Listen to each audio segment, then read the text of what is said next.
Tiba saatnya Tuhan, kami akan membaca dan merenungkan firman-Mu. Bapa, kami mohon dalam perkenanan-Mu, Engkau menolong dan memberkati kami, memimpin dan menyertai kami, bukakan hati pikiran kami. Tuhan, mampukan kami bukan hanya sekedar memahami sampai dalam otak pikiran kami, tapi biarlah Tuhan juga memampukan kami, untuk kami boleh menjalani dalam kehidupan kami. Terima kasih Bapa. Kami serahkan hamba-Mu yang penuh dengan kelemahan dan keterbatasan ini ke dalam tangan kasih-Mu. Tuhan akan terus berkarya dan menolong. Demi Yesus Kristus, Putra Tunggal-Mu, kami berdoa. Amin. Mari bersama-sama kita membuka firman Tuhan di dalam Matius pasal yang ke-8, ayat yang pertama sampai yang ke-4. Matius pasal yang ke-8, ayat yang pertama sampai ke-4, saya akan bacakan bagi kita semua. Matius pasal 8, ayat 8 sampai yang ke-4, demikian firman Tuhan. Setelah Yesus turun dari bukit, jadi ini habis dari khotbah di bukit ya, orang banyak berbondong-bondong mengikuti dia. Maka datanglah seorang yang sakit kusta kepadanya, lalu sujud menyembah dia dan berkata, Tuhan, jika Tuhan mau, Tuhan dapat mentahirkan aku. Lalu Yesus mengulurkan tangannya, menjamah orang itu dan berkata, aku mau, jadilah engkau tahir. Seketika itu juga tahirlah orang itu daripada kustanya. Lalu Yesus berkata kepadanya, ingatlah, jangan engkau memberitahukan hal ini kepada siapapun, tetapi pergilah, perlihatkanlah dirimu kepada imam dan persembahkanlah persembahan yang diperintahkan Musa sebagai bukti bagi mereka. Slide selanjutnya. Alkisah ada seorang pengemis yang, kalau saudara bayangkan, tangannya mungkin dibungkus begitu ya, jarinya mungkin sudah lengkap, ada lelehan-lelehan yang netes di situ, mendekat ke sebuah mobil karena itu di sebuah perempatan gitu ya, dia mendekat, dia menyodorkan tangannya. Tambah kelihatan. Ini orang kena kusta. Waduh. Satu sisi ya iba ya, kelihatan tangannya itu sudah tidak utuh. Kelihatan udah meretel begitu ya. Tapi mau dikasih nanti piye kita? Kalau saya sentuh nanti ketularan enggak saya? Wah, banyak timbul pemikiran-pemikiran. Belum lagi rasa jijik begitu ya. Kalau Anda menghadapi situasi seperti ini, kira-kira respons Anda akan seperti apa? Diterima? Diberi? Atau mau dipeluk? Enggak yo. Saya dipeluk, nanti dulu deh. Tapi coba kita perhatikan situasi dalam teks kita yang kita baca hari ini, ketika seorang kusta. Nah, saya coba lihatkan dalam perjanjian lama, slide selanjutnya. Dikatakan dalam Imamat pasal 13 ayat 45, itu dicatat orang yang sakit kusta harus berpakaian yang capik-capik. Rambutnya terurai, dan lagi ia harus menutupi mukanya sambil berseru-seru, najis, najis. Ini perintah di perjanjian lama. Jadi dengan kata lain mereka tuh tidak boleh deket-deket dengan orang yang sehat, yang tidak berpenyakit kusta. Jadi mereka harus membedakan diri dan mereka harus selalu jaga jarak, tidak boleh deket-deket. Dan mereka selalu pengumuman, jangan deket-deket aku ya, najis, najis. Karena apa? Begitu seseorang menyentuh dirinya, dia akan jadi apa? Najis juga. Nah itu repot urusannya kalau sudah najis ini. Dia harus memisahkan diri, harus makan ritual ini, ritual itu. Dan itu biasa sampai matahari terbenam. Ada yang 7 hari dan macam-macam yang lain. Kalau yang najis ini nanti kena najis yang lain. Najis lagi yang sononya lagi. Wah tambah repot, rambat terus gitu ya. Makanya dia bilang selalu harus jaga jarak dan jangan sampai tersentuh. Coba kita lihat teks di sini. Ketika kita melihat atau pada zaman itu, orang melihat orang sakit kusta, ngemis lagi. Pandangannya biasanya apa? Siapa orang itu? Dianggap orang berdosa. Dianggap orang yang kena hukuman Allah. Pasti Anda tidak beres nih orang. Dosanya akeh. Wah, jangan deket-deket, menjijikkan. Mulai lihat hasilnya kayak begitu itu. Waduh, ngeri, ngeri, ngeri. Kita bisa bayangkan orang yang sudah ngemis, dia tidak bisa apa-apa, dia tidak bisa kesana kemari, tidak bisa bebas kemana-mana. Situasi dirinya, kalau kita tahu ya, kusta ya, itu kan membusuk, pelan. Dan pada zaman itu belum ada obatnya. Boleh dikatakan kalau orang yang sudah mengidap penyakit ini berarti apa? Tunggulah waktunya. Tunggu aja sampai kamu nanti mati ya sudah, sentenono aja istilahnya gitu ya. Tidak bisa apa-apa. Harapannya apa? Disinilah dia datang kepada Yesus. Coba slide berikutnya. Saya senang aja gambarkan ini karena saya ingin tekankan sebuah kata yang di situ dikatakan lalu sujud menyembah. Kata yang dipakai di situ adalah proskuneo, itu bertekuk lutut, jengking gitu ya, jengking sampai kepala ini jidat sampai ke tanah.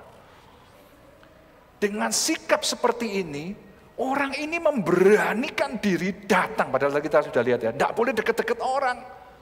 Tapi dia berusaha dengan wis nekat, tanda kutip nekat. Dia tunduk sujud memohon kepada Tuhan. Coba kalau kita perhatikan, ini tadi dicatat setelah Yesus turun dari bukit. Pasal 5 sampai pasal 7 dengan jelas Yesus dicatat sebagai sedang menyampaikan khotbah di bukit. Mungkin sekali orang ini mendengarkan juga, mungkin sekali. Tapi dia belum pernah melihat Yesus melakukan sesuatu yang besar. Mujizat apa kayak memang dalam Yohanes pasal kedua, Yesus membuat dikatakan mujizat yang pertama, yaitu apa? Yohanes pasal 2. Halo? Yohanes pasal 2. Mujizat apa? Air menjadi anggur. Dia tidak lihat itu. Dia tidak tahu. Mungkin, sekali lagi mungkin. Ada berita-berita itu, mungkin. Tapi dia bersikap memberanikan diri tapi dengan sopan. Dengan sangat merendahkan diri dan dia tahu. Aku ini tidak layak. Jangankan di hadapan Yesus, di hadapan semua orang yang ada di situ, aku sebenarnya tidak boleh dekat-dekat. Aku ini najis. Aku ini menjijikkan. Saya kagum dengan orang ini, meskipun dia sadar ya, maksudnya siapa dirinya. Aku ini tidak layak. Posisiku kayak begini, kondisiku kayak begini. Sehingga dia menyatakan diri dengan sujud, menyembah seperti itu. Coba kita perhatikan slide selanjutnya, sebuah gambar ini ya. Kira-kira ini terjadinya kapan ya? Barusan atau 2000 tahun yang lalu? Kalau 2000 tahun yang lalu belum ada foto ya. Berarti dekat-dekat lah ya. Bisa ditebak kira-kira di mana? Oh tahu ya, Thailand. Pernah nyoba? Tidak pernah. Saya hanya bandingkan misalnya begini, kalau Anda mungkin pernah ke Jogja gitu ya, pas ada ritual di keratonnya gitu. Sultannya datang. Yang itu datang gimana? Yang bawahan-bawahannya, datang caranya gimana? Setahu saya dia sambil jongkok gitu ya, sambil jalan gitu ya. Pernah nyoba gitu juga? Wah, teklek bisa Bapak Ibu ya, saya pernah nyoba itu. Tapi bukan dalam rangka seperti itu, latihannya latihan, bukan. Wih, jalan kayak gitu tuh rasanya sini tuh waduh. Pertanyaannya adalah, kenapa mereka melakukan itu? Bahkan sampai sekarang. Kira-kira yang duduk di situ siapa yang duduk di situ ya? Siapa? Kok tahu? Kok tahu itu raja? Sopo maneh gitu ya. Iya kan?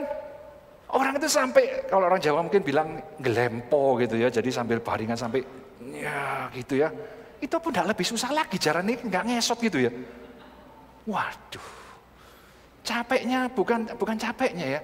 Coba bayangkan ketika mau ketemu raja, dia harus berpakaian kayak gimana? Rapi, sopan, kalau saya paling bagus dia pakai. Betul ya? Terus suruh ngesot ini. Mau? Dia mau tak rusak semua, tanda kotor semua bajunya yang bagus tadi itu. Sikap hormat, tunduk, menyembah. Itu diungkapkan. Karena dia tahu kenapa? Dia sedang berhadapan dengan siapa? Siapa yang aku sedang hadapi saat ini? Dia sangat tahu. Nah ini jadi pertanyaan bagi kita slide selanjutnya. Bagaimana sikap kita di hadapan Tuhan selama ini? Tadi sempat diungkapkan oleh liturgos, kalau kita datang ke hadapan Tuhan, permisi tanya, mungkin pertanyaan paling simpel dulu deh. Apakah saya merasa lebih berhak atau lebih layak daripada orang kusta tadi itu? Aku gak apa-apa kok. Aku sehat-sehat. Enggak, aku bukan pengemis. Kenapa? Ya santai aja, ini zaman modern kok. Waduh. Tuhan kan hoping sama dia, kan kita harus dekat sama dia. Oh, teman baik.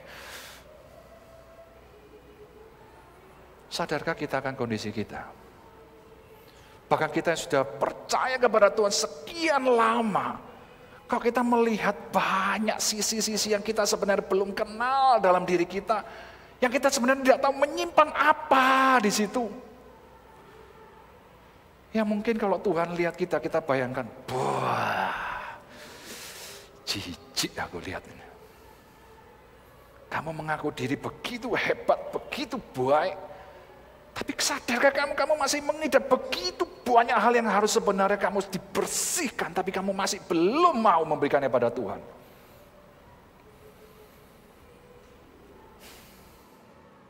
Saya sengaja mengambil gambar ini karena saya ingin nyambungkan poin yang kedua, yaitu ketika itu Tuhan menjawab orang ini. Slide selanjutnya.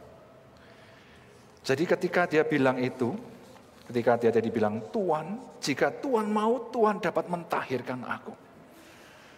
Dia dengan sujud menyembah seperti itu. Jawaban Yesus apa? Yesus mengulurkan tangannya, menjamah orang itu. Dalam bahasa aslinya itu bukan cuma tes gitu deh, bukan. Seolah cuma ngotek gitu ya istilahnya ya. Tapi sama Yesus seolah dipegang erat. Dan berkata, aku mau. Jadilah engkau tahir. Dan seketika itu juga dikatakan tahirlah orang itu daripada kustanya. Saya ingin menggambarkan bahwa Yesus sebenarnya kok mungkin saya gambarkan kok bisa dipeluk gitu loh orang itu. Tadi kita sudah lihat ya situasinya dalam peraturan pada zaman itu sebenarnya tidak boleh. Orang yang menjamah itu sudah jadi najis. Tapi Yesus mendobrak hal itu. Dia katakan, aku mau. Aku mau. Dia pegang orang itu.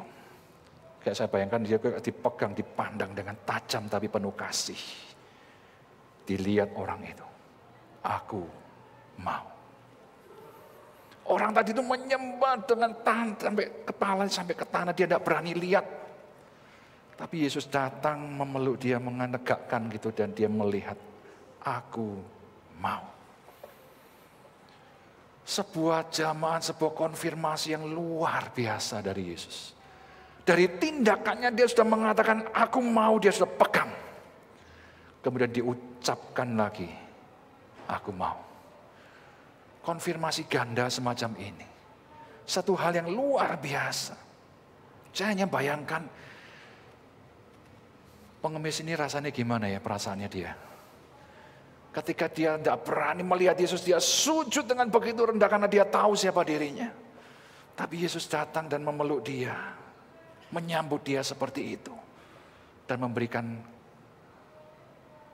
mengabulkan permohonannya itu. Slide selanjutnya. Kita tahu penyakit kusta, kira ini masih nemen ya, belum terlalu nemen gambarnya. Butuh masa inkubasi, kira-kira banyak orang bilang lama sekali. Ada yang bilang 15 tahun, ada yang bilang 20 tahun, macam-macam. Zaman sekarang kalau diketahui secara lebih cepat, masih ada kemungkinan disembuhkan. Ada kemungkinan. Tapi zaman itu tidak ada. Belum ada. Jadi makanya firman Tuhan mengatur, mereka yang kena ini, minggir. Kamu jangan sampai nulari yang lain. Karena apa? Kita tahu sampai kusta ini kalau terus sampai nyebar dan tidak disembuhkan, kita tahu keadaannya sangat parah, mengerikan. Karena sebenarnya apa? Daging tubuh manusia ini seperti membusuk gitu ya. Jadi pelan-pelan makanya meredel itu tidak sakit. Tidak kroso, meredel. Tulang satu-satu, tidak terasa. Tapi habis. Orang bisa dibayangkan kayak dikerikiti pelan-pelan tapi dia tidak kerasa. Coba kita bayangkan, kayak begini nih penyakit. Kira-kira kalau kita lihat secara rohani, bisa kita bayangkan seperti apa ya? Coba bayangkan, pelan, ngerogoti, ngabisi begitu. Mirip dengan dosa bukan? Tak terasa. Saya berulang kali katakan di sini, dosa itu enak loh. Betul ya? Menyenangkan. Kalau tidak menyenangkan, siapa sih mau? Menyenangkan. Tapi setelah itu, bagaimana? Itu racun, lebih daripada racun yang sangat mematikan. Tidak ada yang bisa menawar. Sangat mematikan. Kita sudah dapat bibit dosa dari pendahulu-pendahulu kita. Dari nenek moyang kita. Sudah dapat, tinggal dikembangkan saja, tanda kutip ya. Di sini Yesus sedang menunjukkan apa? Dia berkuasa bukan hanya terhadap penyakit. Tadi dikatakan ketika dia katakan, aku mau, jadilah engkau tahir. Dikatakan apa setelah itu? Seketika itu juga, tahirlah orang ini. Kuasa Yesus lebih daripada semua sekedar penyakit. Lebih dari itu. Tapi saya melihat juga lebih dalam arti dia langsung juga bisa menyembuhkan dan memulihkan kita dari dosa-dosa kita. Penyakit yang tidak ada obatnya waktu itu, atau situasi kita, dosa kita yang sebenarnya tidak ada penawarnya di luar Kristus, itu harus dikembalikan kepada Tuhan. Tuhan menyatakan bahwa dia berkuasa untuk membebaskan kita dari cengkraman dosa itu. Dalam 1 Korintus 6 ayat 20 dan 7 ayat 23, sebenarnya konteksnya adalah ketika dia bicara tentang percabulan. Dia sedang berbicara bahwa, Rasul Paulus ya maksudnya tentang bahwa kamu itu sudah dibeli lunas oleh Tuhan. Jangan serahkan tubuhmu pada dosa itu lagi. Kamu sudah dimiliki oleh Tuhan secara tuntas. Kamu lunas betul-betul, tidak ada utang lagi sama dosa. Kamu milik Tuhan sepenuhnya. Jangan serahkan dirimu kepada dosa kembali. Di sini Tuhan sangat menekankan kita tidak boleh atau tidak perlu meragukan kasih Tuhan kepada kita. Tidak perlu. Dia sungguh-sungguh mengasihi kita. Dia rela mau memeluk kita. Slide selanjutnya tadi. Tangan kasihnya, kembali saya katakan, dia bukan cuma nyentil, cuma nyentuh gitu aja ya. Tapi dia mungkin gambar dia memeluk kita. Nah sekarang kembali kepada pertanyaan pada diri kita. Apakah kita menyadari kondisi kita saat ini? Saya tidak tahu, masing-masing kita mungkin ada yang berpikir, tidak ada yang tahu kok, pergumulanku ya kayak gini. Aku berdosa kayak gini ya tidak ada yang tahu. Tenang aja, tenang aja. Tidak apa-apa kok. Nanti tak terus ini terlalu sayang untuk ditinggalkan. Nguenak. Biarin aja, yang lain tidak tahu, tidak apa-apa lah. Selama tidak diketahui, aman. Sadarkah saudara bahwa hal itu sebenarnya sedang pelan-pelan merongrong, merusak, menghancurkan hidupmu. Padahal Tuhan sudah mati bagi kita, menebus kita seutuhnya. Mungkin sisi yang lain, saya tidak tahu apakah Bapak Ibu, jemaat sekalian dikasihi oleh Tuhan, mungkin sedang mengalami, atau mungkin saudara kita, atau mungkin anak-anak kita, adik kita, yang namanya bullying. Ditekan, ditindas, dimaki-maki, selalu direndahkan. Entah karena apa. Saya sering melihat drakor ya, kadang-kadang ikut-ikut lihat istri, lihat drakor gitu ya. Saya lihat, coba amati situasi sosial mereka. Ya mungkin di sini juga bukan hanya di sana, di barat juga ada, di Indonesia juga kita dengar juga ada. Mungkin makanya saya tanya, apakah ada yang sedang mengalami hal itu? Saya dengar juga banyak muda-mudi yang tidak tahu caranya gimana orang itu mendekati, bisa diikat, tanda kutip, kemudian diperas,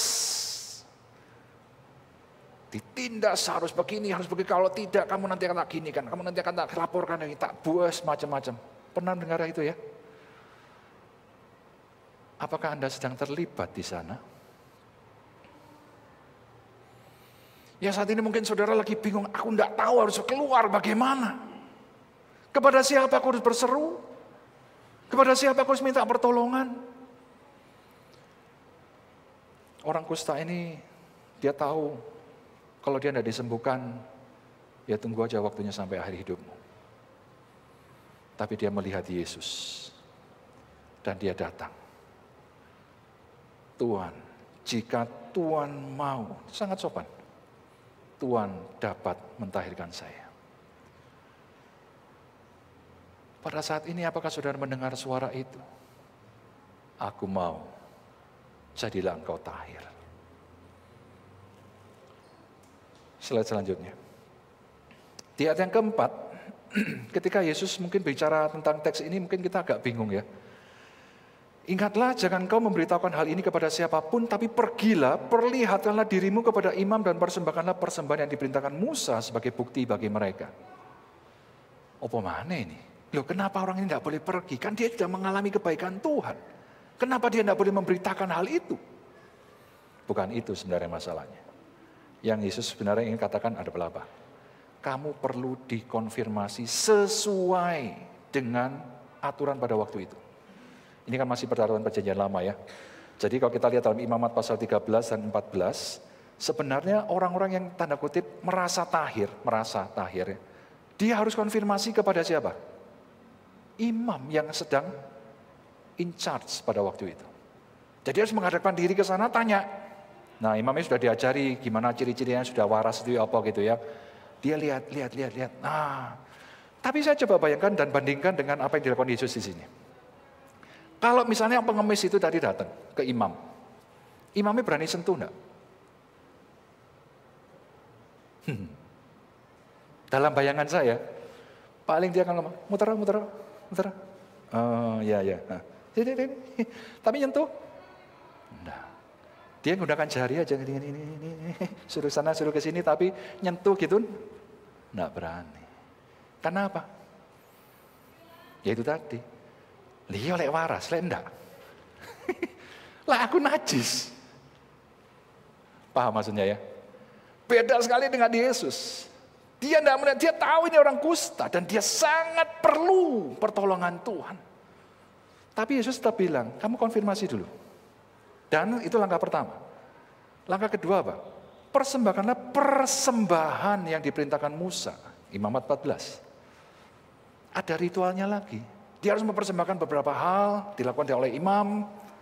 Nah, sekarang resmi disebut tahir. Resmi.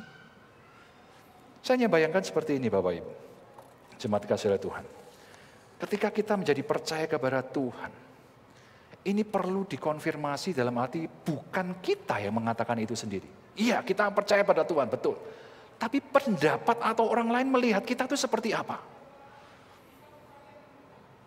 Coba kita lihat ya. Saya ingin membandingkan seperti ini. Saya tidak tahu masing-masing kita sudah berapa lama menjadi orang percaya. Kita lihat slide ini dulu ya, slide selanjutnya.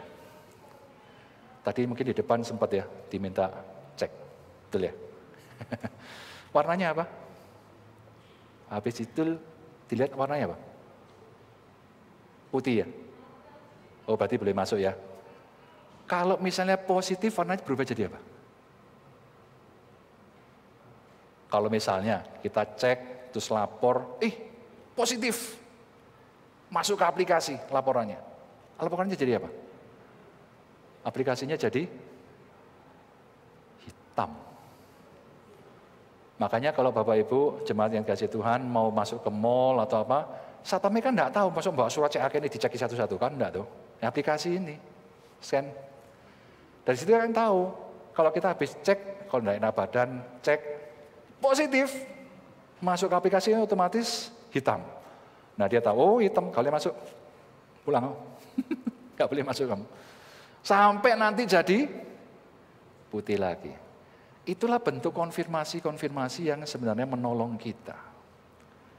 Kalau kita perhatikan di sini, konfirmasi apa yang sudah kita terima dari Tuhan, dari sekitar kita. Slide selanjutnya. Hidup kita selama ini konfirmasinya seperti apa? Tadi saya tanya, berapa lama kita sudah menjadi percaya kepada Tuhan? Selama kita menjadi percaya kepada Kristus ini, apa yang sudah berubah dalam hidup kita? Bisa dikonfirmasi enggak perubahan yang positif? Atau tambah nemen, elek? Contoh, mungkin dulu waktu kita belum mengenal Tuhan, lek ngomong itu kebun binatang kalau enggak disebut lengkap itu enggak enak gitu ya. Sekarang setelah percaya sama Tuhan, kebun binatangnya ya apa? Tambah koleksinya, berkurang, atau tutup kebun binatangnya? Ada orang bilang begini, aku ini dari dulu sampai sekarang kayak begini. Waduh, celoko ini. Nggak berubah-berubah dirimu, dan kamu mengaku diri sebagai orang Kristen. Sadarkah kau bahwa Tuhan juga bisa mengatakan, aku tidak mengenal engkau. Loh Tuhan, aku ini sudah dulu berbuat ini loh, aku pernah ngusir setan dalam namamu, aku udah ini. Enyalah daripadaku. Aku tidak mengenal engkau. Oh itu gampang sekali Tuhan bisa katakan itu. Karena memang kamu sebenarnya bukan milik Tuhan. Apakah kita sadar akan hal itu? Bertahan terus dalam dosa kita. Bertahan terus, Tuhan yang harus berubah, bukan saya yang harus berubah. Loh Tuhan ini siapa sekarang ini? Saya atau dia? Coba kita pikirkan. Betulkah hidup kita sudah mengalami perubahan dalam hidup kita? Arahnya hanya dua ini kok. Mau tetap yang lama atau yang baru? Nggak ada yang lain. Tapi masing-masing ada ciri khasnya masing-masing yang mengkonfirmasi kita sebenarnya di mana. Dan Yesus sebenarnya mengatakan, kamu tahir toh? Ngomong, kamu perlu dikonfirmasi hidupmu. Ketika orang ini menerima konfirmasi, aku sudah tahir, aku sekarang sudah bebas. Puji Tuhan. Betul. Selanjutnya. Slide selanjutnya. Bisa dilihat ya.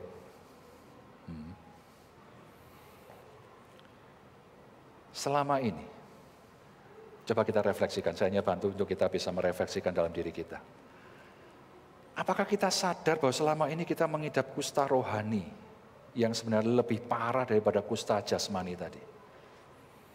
Sadarkah kita akan hal itu? Silakan direfleksikan sendiri. Lalu kalau kita tahu apa yang kita lakukan untuk melepaskan diri dari hal ini? Bisa enggak? Caranya gimana? Yang ketiga, kalaupun kita tahu bahwa kita harus datang kepada Tuhan Yesus, layakkah kita datang kepada Dia?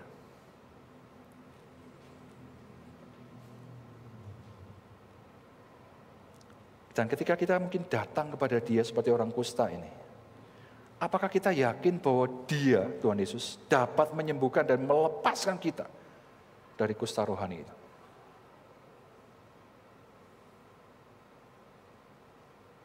Terakhir, setelah kita mengalami pemulihan, apa langkah selanjutnya? Kenapa ini saya tanyakan? Ini sangat berpengaruh terhadap sikap kita terhadap Tuhan. Ketika kita tidak sadar, aku kena kusta rohani, saudara bisa perhatikan. Tingkah orang ini terhadap ibadah, terhadap pelayanan, terhadap Tuhan, terhadap sesama, itu seperti apa? Bisa dibayangkan. Dia tidak tahu dia sakit kok. Oh sekarang mau kemana-mana. Ya kita juga ngalami yang waktu COVID itu ya. OTG yang dulu disebut OTG gitu ya. Dia tidak sadar dia kena. Mana-mana dia nyebar kemana-mana. Dia tidak ngerasa. Tapi berikutnya yang sono-sono itu kena semua, jadi susah semua itu. Sama seperti ini. Ketika seseorang masih dikuasai oleh dosa, kita bisa bayangkan hidupnya kayak gimana. Melukai terus sana sini, tidak pernah menjadi berkat. Dan dia merasa aman-aman, fine-fine aja. Biyuh, orang Kristen kayak begini. Tuhannya akan dipandang kayak gimana ya? Ini sangat penting. Juga terhadap kita pada waktu kita beribadah. Tadi ditanya, benarkah kita sungguh-sungguh rindu datang kepada Tuhan? Atau, ya aku seorang Kristen, gak enak hari Minggu gak ke gereja, enak hari Minggu jam 8, ono waktu ya wis lah jam 8. Coba Anda renungkan dan pikirkan baik-baik. Saya mengajak kita pujikan sebuah lagu tadi kita sudah nyanyikan. Silakan singer juga bisa maju ke depan. Kita mengambil waktu teduh, Anda berdoa secara pribadi, singer akan menyanyikan 2 baitnya ini secara lembut. Sebenarnya aku tak layak, tapi dia mati bagiku. Dia mati bagiku. Dia memanggilku pulang. Silakan saudara mengambil waktu di hadapan Tuhan. Berdoa secara pribadi. Sementara singer akan menyanyikan 2 baitnya ini.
Di hadapan kekudusan-Mu yang begitu mulia, ya Tuhan, kami sungguh tidak layak di hadapan-Mu.